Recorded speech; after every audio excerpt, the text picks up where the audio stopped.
বিসমিল্লাহির রহমানির রহিম। আসসালামু আলাইকুম এভরিওয়ান ফ্রেন্ডস, কেমন আছো? আশা করি ভালো আছো।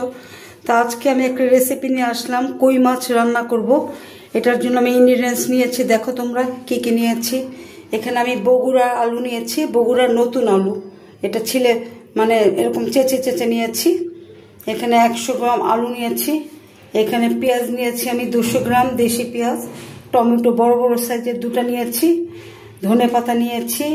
এখানে হাফ টিস্পুন হলুদের গুঁড়ো, 1 টিস্পুন মরিচের গুঁড়ো, লাল মরিচের গুঁড়ো, 1 টিস্পুন জিরা, 1 টেবিল চামচ রসুন পেস্ট, 1 টিস্পুন আদার পেস্ট। লবণটা টেস্ট বুঝে দিবে। কাঁচামরিচ নিয়েছি কিছুটা। এসব ইনগ্রিডিয়েন্টস নিয়েছি। দেখো, হলুদের গুঁড়ো, মরিচের গুঁড়ো, জিরার গুঁড়ো, রসুন পেস্ট, আদার পেস্ট।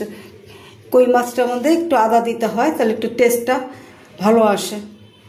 যাই হোক, পেঁয়াজ কুচি নিয়েছি, লবণ টেস্ট বুঝে দিবে। বড় বড় 2টা টমেটো নিয়েছি, ধনিয়া পাতা নিয়েছি।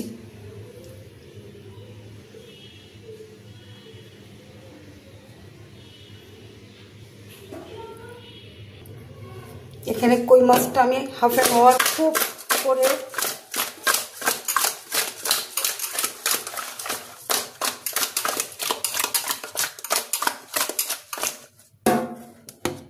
কই মাছটা কুটে বেছে খুব করে লবণ দিয়ে ধুয়ে আবার লবণ দিয়ে হাফ অ্যান আওয়ার আমি ভিজিয়ে রেখেছি। এখন খুব করে ক্লিন করে তারপরে কিছুটা ভাজা কিছুটা কাঁচা। পাশে থেকেও আমি আবার ফিরে আসছি। এগুলি দেশি কই মাছ, চাষের না।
মাছটা একটু লবণ দিয়ে হালকা ভাজা করে নিচ্ছি, হালকা হলুদ দিয়ে।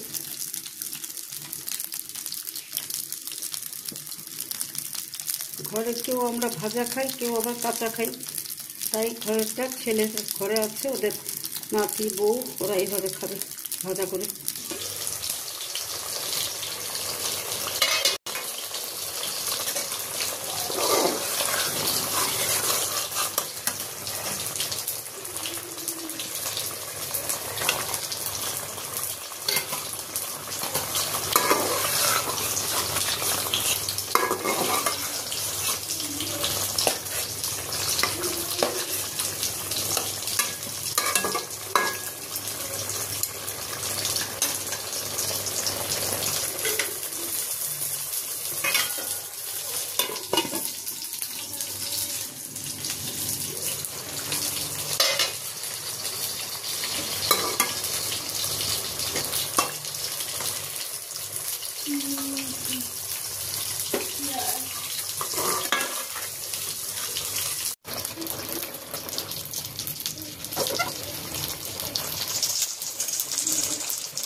আমার কই মাছ রান্নাটা অলমোস্ট কমপ্লিট।